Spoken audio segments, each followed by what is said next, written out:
We need to change the way we teach phonics in English, like yesterday. Luckily, it's easy. Let me tell you about it. Children learn to read and write more easily in other languages. That's because written English is much less transparent. The letters often lie. The spelling rules are more complex, so they take longer to learn. Because they take longer to learn, it takes longer for children to access the meaning of text. Without meaning, there's no joy. But guess what? It didn't used to be this way. In the 1800s, phonics placed the focus on access first and spelling rules second. Perhaps the best example of this approach is Webster's Elementary Spelling Book. As the name suggests, it emphasized spelling practice way more than we do today, which honestly should be a no-brainer. If we know how to say a word, it's easier to recognize it when we listen. If we know how to write a word, it's easier to recognize it when we read. Spelling improves reading, not as much the other way around. But an even more remarkable aspect of Webster's spelling book is the little marks that tell you exactly what sound a letter is making. These little markings make English transparent. Here's an example of how these pointed letters work. Consider the phrase, "a naughty pterodactyl." A fantastic topic, but good luck reading or writing about it. But wait! We can reveal the sounds and silences of the letters. You only need to know the specifics of the markings. We get to keep the original, correct spelling and make it so that reading requires no guesswork. These points then get phased out as the student builds vocabulary and learns the spelling rules. The training wheels come off as soon as they become unnecessary. Side note, in Webster's book, silent letters were shown with italics, but I've made them gray.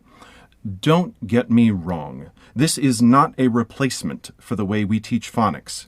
It's an addition and a reordering. And for those of you who think that learning 32 extra marks on top of the 26 letters of the alphabet is too much work, here's a story for you. In 1821, a man named Sequoyah created a no-guesswork alphabet for the Cherokee language.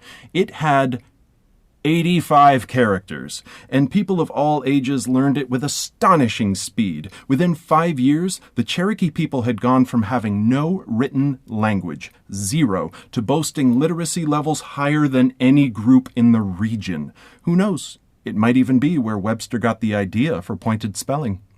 Tragically, with the Industrial Revolution, schools began to resemble factories. Pointed letters disappeared, making way for more efficient and cost-effective book printing. Not surprisingly, dyslexia was first recognized shortly after. Today, usually, rule-based phonics instruction ping-pongs back and forth from easily decodable spelling patterns to their complicated exceptions, hoping that the network of implied rules will all come together neatly in the brain. We need to stop leading with the rules. It's time to begin with the game. After a little bit of experience, the rules are even easier to teach. I mean, come on, you don't teach a child to ride a bike by discussing physics first. No, you give them instant access to the experience of pushing themselves forward with the magic of training wheels or a balance bike. Phonics needs the training wheels it used to have. We need to make literacy easy to access as early as possible. So, do it. You can be a parent, a teacher, anyone. No qualifications needed. For ideas on how to go about joining the phonics revolution, access the free materials via the link in the description. Take the knowledge and customize it to your heart's content.